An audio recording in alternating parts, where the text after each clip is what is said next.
If I started this conversation and I just give me a mood, what is your mood like heading into 2026? Well, my mood's a little grumpy because Curtis gave me different questions to answer, so my book's kind of, I'll throw that down there. I didn't do that. Okay. Classic Craig. Jared, Craig did this. just one little trick, hey, let's come on up and talk, and here's the questions. Okay.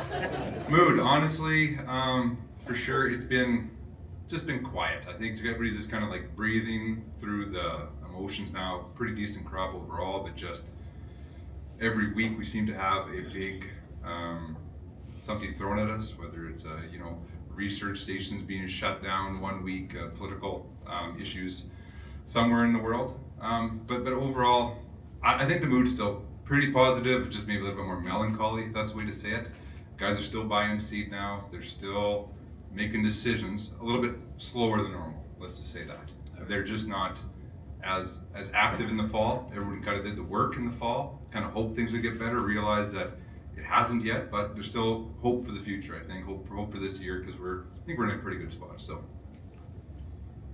Oh, and for Alfred, you answer, but so that's on the back of a successful or unsuccessful 2025. Yeah, successful. We had enough rain where we were. It wasn't too much. We don't usually grow lentils, canola, and durum all in one year successfully. It's usually 2 out of 3, and we happen to get 3 this year, right? So, no, it was decent. It was good.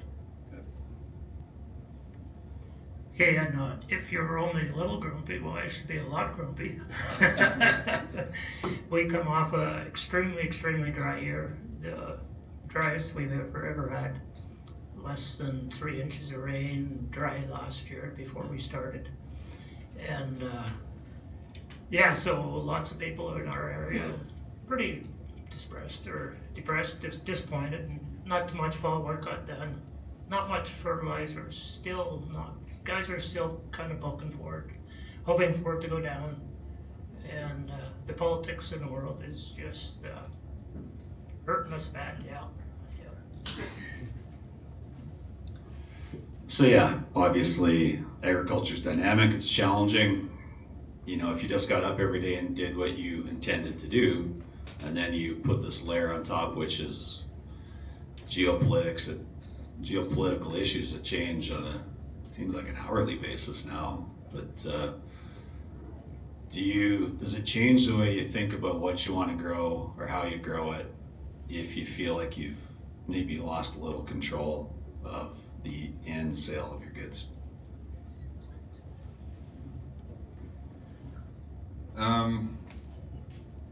Not yet, because again, I kind of look at it as, what does my land need, and try to grow a crop that my land, I think, is going to need that year.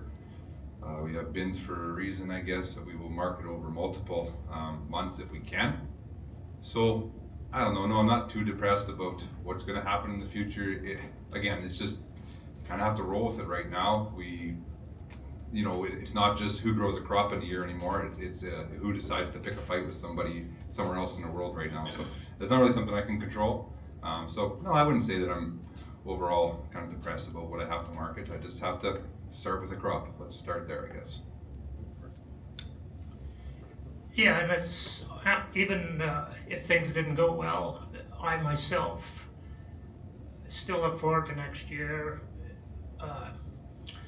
We did pretty intensive soil sampling last fall. I did apply a whole bunch of anhydrous last fall, and my yield goals are, I have an agronomist, the yield goals are pretty high, and I'm still intending to push them, because this past year, even where it was really nothing there, and then it changed just in a little dip in the ground, the yields were still crazy what we thought for the same amount of rain. Yeah. Yeah. So, sorry, I got questions I should be asking, but I'm gonna stay. With that mindset, because this is like, here we are, it's February 3rd, and we've ourselves as tourists spent the winter, call it from November till now, the last 3 months, trying to get a gauge on, or the temperature where you're at. And I'll ask this question: when things are tight, what is your strategy? Do you say we need to manage our inputs, or do we need to go for the gusto? If you had to pick one, say, instead of cutting back, trying to manage your dollar spent, or do I just got to figure out how to grow the best crop I can possibly grow in this environment?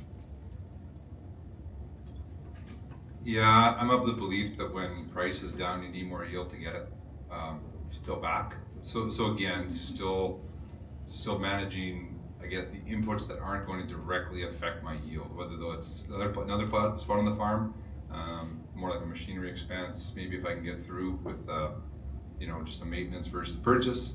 I don't think from a crop input standpoint we're cutting back there with a lower yield. I think it's just more important to make sure we try to grow the yield where we can. I think I know your answer, but Yeah, it's pretty much exactly the same as yours. I can't really find any reasonable place to cut back. It seems like everything I'm doing it all adds up together, and the number is way bigger than just one thing at a time. So a lot of the things you showed here, I've proved it over quite a bit of time. yeah, I think that's one of the greatest challenges in the agronomy is we like to compartmentalize things. And yet, honestly, when you look at what you do in your operations, it's kind of the sum of all parts. So it's like a holistic approach to actually finding a new level of production. And it might be something as simple as seeding date, right? Or seeding speed, or how well you controlled the weeds last fall, whatever, right? So it's usually a holistic approach. That's where we challenge ourselves. We get up and we talk in compartments. But then we like to really understand what's like, how do you do it holistically? Yeah, so let's dig into the weeds a little bit. And these are the questions I was asked to ask. So you look back maybe just 1 year. What did you think you were doing? Maybe it's 10 years. What do you think you were doing right in fertility that you later realized was actually limiting your yield or margin? I'll let you go first. The main thing I could see back there is my nitrogen use. It was, I think I was just over applying it. I didn't know for sure. Had lodging and stuff, but I was proven right with my thoughts later on on your next question.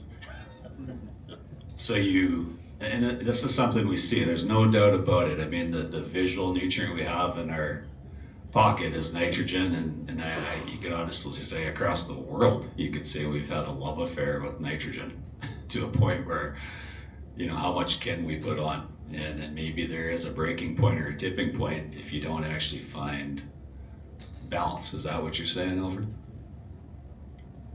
Yes, that's exactly it. There isn't really a tipping point, I don't think, Yeah. but it's the balance, 100% the balance. Yeah. Okay. I think probably the biggest thing I learned for 10 years ago would have been, I think 10 years ago I thought of fertility as kind of like a one and done application. And what we've changed, or I guess what I've changed, is that one and done just with our operation causes potentially too many issues, variables that are unforeseen, plug runs and things like that. And we found that just by adding fertility in multiple spots across the farm, whether through different forms, different dressings, different timings, it's just evened out our risk a little bit. I think we talked a little bit about feeding the plant or whatever, and I never really thought about it that way. But I just thought about it just like, I just don't want to starve that plant unintentionally. best intention is always to feed as best you can, but with the one shot at it, it's a lot more risky, so that's what we've changed. I wish I would have changed a little earlier, but that's just what you kind of learn. 10 years of farming, just call it 10. I know you're talking, longer than that, but and the big buzz today is so we're talking about fertility, but do you believe plant health is an actual thing when you talk about feeding the plant versus front loading? I believe in plant health.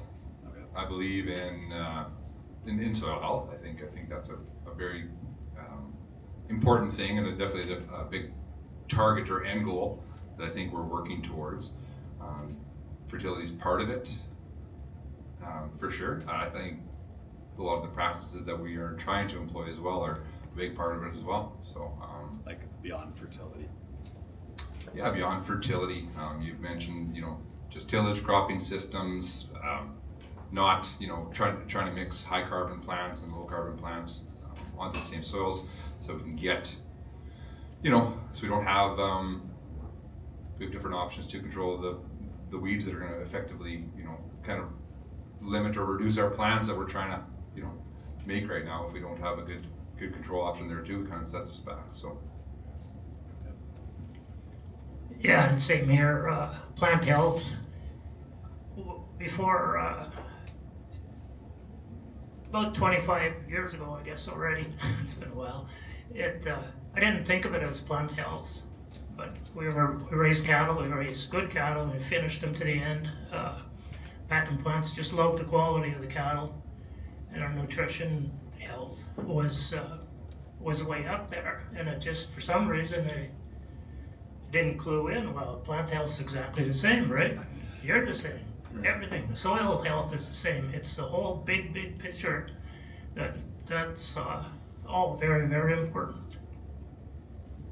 Yeah, back to I mentioned I grew up on a dairy farm, and then I got into purebred genetics, and I always had this passion for the pursuit of excellence or what's actually possible. And then you say when you get that into broad-based agriculture and crop production, you kind of say, geez, we got some work to do based on what we've learned in other aspects of the production of food, whether it's beef or milk or whatever.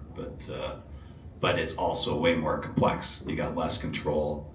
You talk about hogs, they're being raised in a very finite environment. And so maybe one of the challenges we face in the pursuit of health is actually you still got to deal with Mother Nature. Yes, for sure. Okay. Let's talk a little bit about phosphorus. We talked about it here. In the last 10 years, have you done anything different in your phosphorus strategy on your operation, either in form, rate, timing of application, feeding plants? Yeah, for myself, I have started crystal green. I like the seed safety of it, and just the part where the roots can grow to it and attach to it, and I didn't really understand that whatever's left, because it's pasture or it's dry, and we actually did see our phos levels go up on our tests, and we are contemplating that there's still some of that crystal green down there, and so we did actually this year we cut it out of the program. We're just going straight S15. I'm not sure if that's a good idea. Mike is laughing already, so maybe I should have told him that last night. So it worked too good. Is that what you're saying? No, nothing more stupid. Okay. What have we changed with FOSS? Basically, we have been increasing rates overall. Again, just because I've looked at our soil tests and where Dad had to survive in the 90s, he pulled. And we looked at that, and we looked at our traditional soils versus the ones we had long-term management versus not, and we were seeing big differences. So we worked on increasing rates, trying to use products with a lower salt index on it, and again, we've tried different things, like I said, just adding phos in different places and different times, even if it is just a percentage, you know, going across with their herbicide, if we still feel that it's helping, right? But again, we're not building, like I wish I was looking at some of those charts, and we're not building yet still, and we're trying to get there, but it is a challenge, right? Because you put more, you grow more, you use more, so you're kind of always trying to get there. We haven't had that catch up here, and I'm not complaining because we are growing more, but we're not. I've got a goal to get up to that 15 parts per million across the farm, and hopefully we get there. But So you would say in simplicity, you've seen it as a responsive nutrient. very much, yeah. Good. I'll ask the question on nitrogen. What have you done different in your operation around nitrogen, call it in the last 10 years?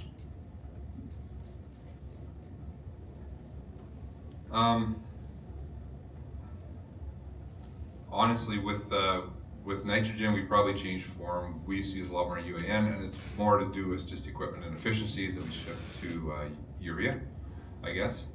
So we're more urea based, I guess, on it. We put everything down at time of seeding from a urea perspective, I guess. Yeah, honestly, it's probably the one that again, you talk about focusing on urea too much. I'm actually focusing a little bit less on it and more of the other ones. Just 'cause I felt I'm getting my numbers a little more where I want them with nitrogen in the soil. What's your drill? I run 2 drills. I got a Seedmaster and I have a Borgo drill. So kind of use them. Yeah, and honestly, people ask like which one is better. Depends on the year. Honestly, we've seen it side by side in the field. I don't know. I like more. I love my Borgo from a seed production standpoint because the tanks clean out way better. That's the biggest difference, honestly. As an actual implement to be able to do it, you know, the dual knife system, you know, creates a little more black layer from a Seedmaster. So some advantages that some year, but overall they both work well. One last question. Nitrogen goes mid-row, side band. One of each. Yeah. Oh, really? Yeah. So I have the Borgo has a mid row and the Seedmaster has side band. Yeah. And for myself, we've been kind of switching, well, not switching, but first I had a mid-row disc drill, and then I had switched to a Borgo drill with the mid-row banders, to the same principle, but the drill didn't contour our land at all. It was just too hilly and whatnot, and so we switched back to another disc drill for mid-row and trying to get all the fertilizer down at once, but that drill was a piece of crap. It didn't work mechanically, so we had to get rid of that thing too. And so my biggest issue was just getting the right drill to try and work. So now we bought a SLR drill from Seedmaster, and it seems to be pretty good actually, for about the best contour land one we have. And but we still apply a fair amount of our nitrogen in the fall through anhydrous just to break it all up. And same thing, we've had issues before when we're putting everything down in one. You got plug runs, then you got a big mess, and so the idea of trying to split and all that up is great. We've used some of your active stabilizer plus in the past also, and still it has its place for it. We use some nitrogen or stabilizer also on anhydrous, not this past year, but the last couple of years before that we had on the early stuff that we did. So when it comes to fertility, you still can't get there without some level of logistical strategy or manipulation to do what you want to do. Yeah, that's correct, and that's the tough part about it when you're trying to, especially when you're shooting for higher goals, you're putting lots of stuff on. It's I try not to make logistics trump over agronomy, but it's pretty hard when it really comes down to the timing. Yeah, that's my 30 years in this business is, I've never found a case where agronomy trumped logistics. Yeah. Right? Especially with the size of operations today, logistics have to absolutely work. Let's pivot a little bit. We'll talk about biology, biologicals. We talked about it today. Obviously, Mike went into the weeds there on different organisms, but it's a big topic in the space of agriculture. There's no doubt if you think of society pushing back and you look at the big companies that kind of control agriculture, they're all trying to figure out how to get into the space or understand the space, move from chemistries or molecular chemistries. What are you looking at in your operation, or have you done something that's actually had some success or not outside of the point of, call it rhizobium? Yeah, so we've been using the egg brand of inoculant. So we've been using mycorrhizae for quite a few years, and you know, yeah, I like it. We grow lots of canola as well too, so always trying to follow up. If we do have our pulses following canola, it's very important to us. But kind of more recently, we have been trying the Ignite or the Serendipita, and I just share a little bit about that. Like it was, yeah, we've done it with barley once and durum twice, I guess, and I really like the product. Going to use more of it again here this next year. Just a little story, like the first year I used it, we did a replicated trial in our field, and I marked it and just harvested it, and just it was throughout the year there was no lines, there was nothing, you couldn't see anything. Honestly, I was kind of half expecting like, okay, it's just kind of nothing. It was just kind of whatever. Oops, we didn't win anything this year. But I actually just combined it all. I didn't even tell the combiners. I just said go out and do it. And then I was just digging through the data later, and I just took a circle and went around my data and popped out, and I think there was 10 bushels on that barley. And I kind of called Curtis up. I said, Curtis, I don't want to give you this data. This is, I don't want to give it to you. And he said, why? I said, well, it's really good. And I don't want to, and he laughed. He said, well, how good? And I said, okay, I'm going to send this to you and just do what you want. And I'm going to just keep my name on it for right now, but just look at it, right? And Curtis, I think, got pretty excited. But it was pretty good. Like it was, like we split a field, but then we did a, strip, skip a strip, skip a strip, and I just took a big circle. So anyways, it worked pretty good. And I said, well, I want to try it again the next year. So I think I did a half section of durum. And again, we had it was a really good durum crop on that field. I said, okay, 30 years the charm, and then we're gonna run with it on the farm. And so I was really excited. Had another section field of it all done, and a quarter right beside it that I didn't do. So I had a good idea. And a hailstorm came through and just wiped it, like 80% hail on the section that had the serendipita on it, and 35 on the stuff that didn't. And so I called Curtis pretty disappointed, and I said, I'm sorry, I was hoping I was going to give you another good story this year, but I'm not going to give it to you. I think I told you that in July. And I didn't run a combine on this field either, and I knew and we combined like a 35 bushel durum crop on the hailed out stuff, and it was 45 across the road was more. And I kind of went, well, this doesn't make any sense. There was more hail to lily things, but I've seen this, like again, like Mike talked about it, about having this stress mitigation. Well, there's definitely a lot of stress on that plant, in that field that year, and I would have never bet $10 that field would have out yielded a quarter across the road. It wasn't even close. It didn't look even close the same.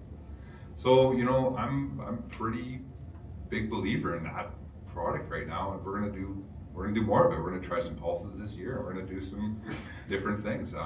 It's kind of for me, when we're trying to incorporate something too, it's got to be easy as well too. And it's a bladder. You throw it right in. We threw it right into our seed treatment. We mixed it right up. One-time application. Didn't create any kind of seeding problems. So like from a ease of use perspective, like I really enjoyed the product, and I don't know, I'm excited for it. I'm gonna keep using it because it's proven itself so far. Okay, yes, we have gift cards here at the end for. Yeah, I wasn't asking for that. For myself, I've been using the last 20, 25 years, I guess, too, the seed primers, nutrition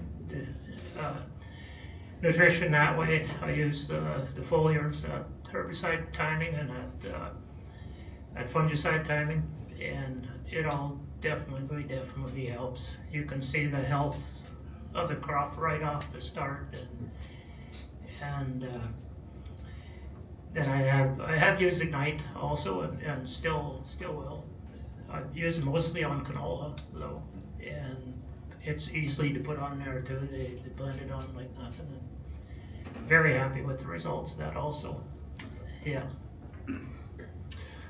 Yeah, when the product first came to market, it started as registration on canola, and then it's expanded to cereals in the recent 3 or 4 years. So we'll start wrapping this up here. Think about your toughest seasons: drought, excess moisture, too hot, too dry, tight margins. Specifically from a fertility perspective, what helped you protect yield or profitability when conditions stacked up against you? It's a tough question.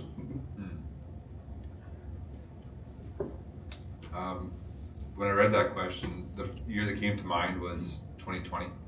So who remembers 2019 fall? Yeah, it wasn't a very fun one down here. We had 2 snowstorms, and we finished in the 3rd one, like on the 3rd day. And if you didn't finish that day, it was you didn't combining until April, kind of thing. So that caused challenges with one of our seed lots. We had some high generation seed I didn't want to lose, and when I got it tested, I was seeing like low 80s vigor, low 80s germ, and like 35 vigor. And so I was pretty concerned. I didn't want to lose this. So I called the lab and I started talking to them a little bit, and they started telling me. I said, well, like, why is it a little bigger? And they said, well, how'd you get it to grow? And they said, we put potassium acetate on it to try to break the dormancy. So I'm like, okay, so you're putting something on it to try to break the dormancy, and you're still getting the germ. How do I do that? So I called up Curtis and we started visiting, and he said, well, because I think I was reading about Prime, Dr. Prime. And he said, well, I don't really know why, but you should talk to Mike. So he gave me Mike's number, and I started to talk with Mike over the winter time. And Mike, does what Mike does, and he made my head hurt, and we talked a lot about stuff, and I learned a lot. And what we decided to try to do is to, take this seed sample and treat it with some Prime and get it retested. And we saw the results where we bumped the germ up, bumped the vigor, and we said, okay, developed a plan. Let's get our rate up where we want it to be, and let's go seed it. So we did that. And you know what? It germed really good. But that's not the important part of the story. Was the fact that, like, not only did it work, and it did get it to come. In 2020, it didn't rain until June 28th, I think it was. So we were very, very, very dry, and we're just about ready to start heading. And my crop was holding on. It was still looking really quite good. And the neighbors, and they're good farmers right beside us, theirs started to wave a little bit, like just a little bit. And then it rained. And it rained 7 inches, I think, in the next 11 days. And we grew one of the biggest crops we've ever had. But I just saw, like, the fact that that crop just kind of held on. Like, it just didn't go down quick. It just kept going.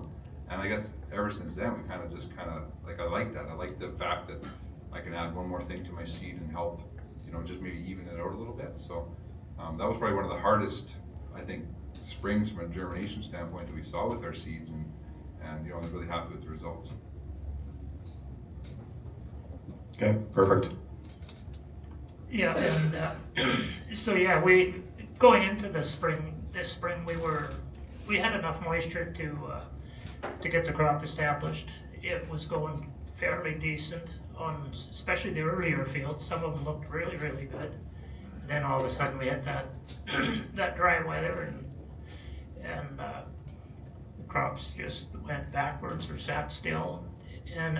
But I still think it was the nutrition and the fact that I had it there really early so that the crop had it when it was early, and I still think that made a difference. Because later on, like I said, when come harvest and the low spots still yielded really good. So obviously that early nutrition still carried it along, and I wouldn't change that part at all. I don't think ever. So the concept or idea of figuring out how to get that plant to grow roots early, drive, find nutrients, find water, to bridge the gap to hopefully a better end result. That's what you're talking. Yeah, good. So from our perspective, yeah, 25 years in this business, 30 plus years for me in agriculture and this side of agricultural production.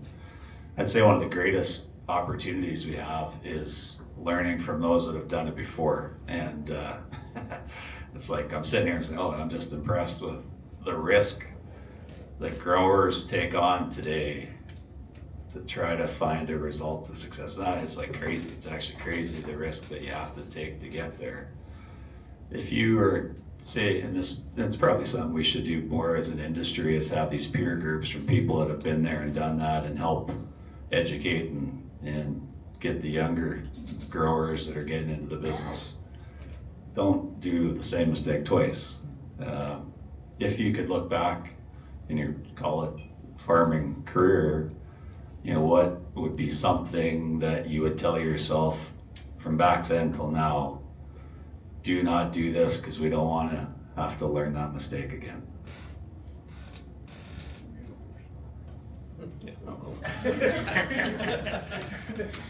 Well, one thing is, we don't have to try and keep reinventing the wheel as we go along. And one thing they have to do for sure is to start soil testing if they never did. Dad did, we did. I've got soil tests since 1970. Yeah, I don't, like that's the way I was brought up. So maybe that's part of my problem, I guess. But anyways, and I forget where I was going now. But yeah, just the soil tests, the whole thing, and just trying new things. But you still can scrutinize everything, and you should, because it's hard to know the difference between what's actually happening. And there's just so much variability on the farm. Everybody's farm, pH. There's so much things that can put things sideways. What would you never do again? What would I never do again? Grow bees? Buy a new piece of equipment. It's expensive. Yeah. Yeah, it is expensive. Equipment's expensive, yes. Nick? I guess what I'd never do again is just think that I have to do it myself, figure it all out early. Wish I learned that sooner. Honestly, I didn't start making bigger strides until I started working with people around. I worked with Tyler over there, and I worked with a lot of good agronomists and people in the room, or like in the industry as well. And I just learned so much faster. Like I said, I try to take a 3-year approach to new things on my farm, but it takes a long time when you're trying to test every little thing, you know, along the whole way. So I kind of pick what I'm passionate about, and I'm way more passionate about seed than I am about fertility, honestly. Sorry to say, but that's where I'm at. But I still like fertility, and I like to work with people and do better. But for me, it's I like to try to find the experts who really want to help me learn.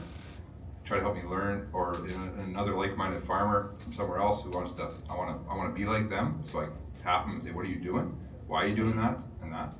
And yeah, because I think that when you try to do it all yourself, you get your own blinders on for your own operation, and you need somebody to kind of poke you and say, "Why? Why are you doing it that way?" And Curtis is really good at that. It's a superpower. I was laughing how you described him this morning. Like he's our senior sales rep, and he kind of teaches people how to do things. I don't know. So I kind of laugh. I always value our relationship because he kind of, once you get comfortable, he says, "Well, why?